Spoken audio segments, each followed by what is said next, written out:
Hi everyone, thank you for joining me. My name is Carmen McCullough. I am a mixed media artist living in Detroit Lakes, Minnesota. I am fortunate to have my artwork showing at the Kaddatz Gallery in Fergus Falls now through the end of July. And that's why I'm here today, is to talk a little bit about my inspiration and my process. I first began making mixed media collage back in grade school. We got an assignment from the teacher to create a shadow box representing the last book we had read. And my mind was blown. I mean, I could use all these different things to create the story inside a little box. And I really enjoyed that, despite the fact that the book I had just read was Old Yeller. But I still enjoyed it. I don't have the shadow box any longer. However, I do remember the feeling of creating it, and that's why I still do this today. There are many variations and ways to create a mixed media piece. I boiled them down to basically 3, which starts with a background. Many different backgrounds you can use. One option though is a framed piece of canvas. Then it's ready to hang when you're done. Wood substrate. I kind of like this option. I redo my artwork several times, unfortunately, and so this can handle that.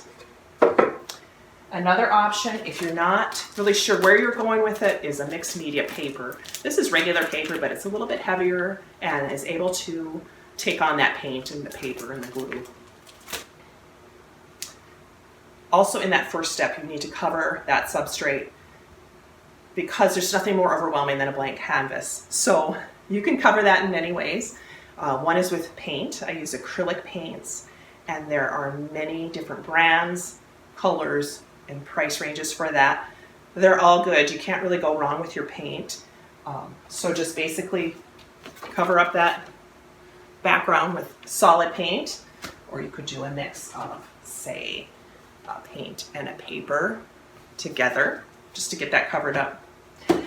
The second part of the mixed media process is to add to your story. So if your story is about your grandmother, then for example, you will have some of her recipes, maybe a background with a piece of fabric of clothing you have of her, or something like that. A note about photos is don't use your original photo in the piece. First of all, it will not glue down very well. So you're going to want to make a copy of that and then glue that to the piece. Otherwise, you will ruin your photo. So cut that out, put that on the piece. You can always add little words if you'd like, and that's your story. The third part is what makes it 3-dimensional, the icing on the cake is what I call it, and that's your buttons, your charms, your, again, more ribbon, ticket stubs, things like that. And that's your third part. So I encourage you to give mixed media a try. And if you need some inspiration, head out to the Kaddatz Gallery in Fergus Falls now through the end of July to see some mixed media artwork. And we hope to see you there.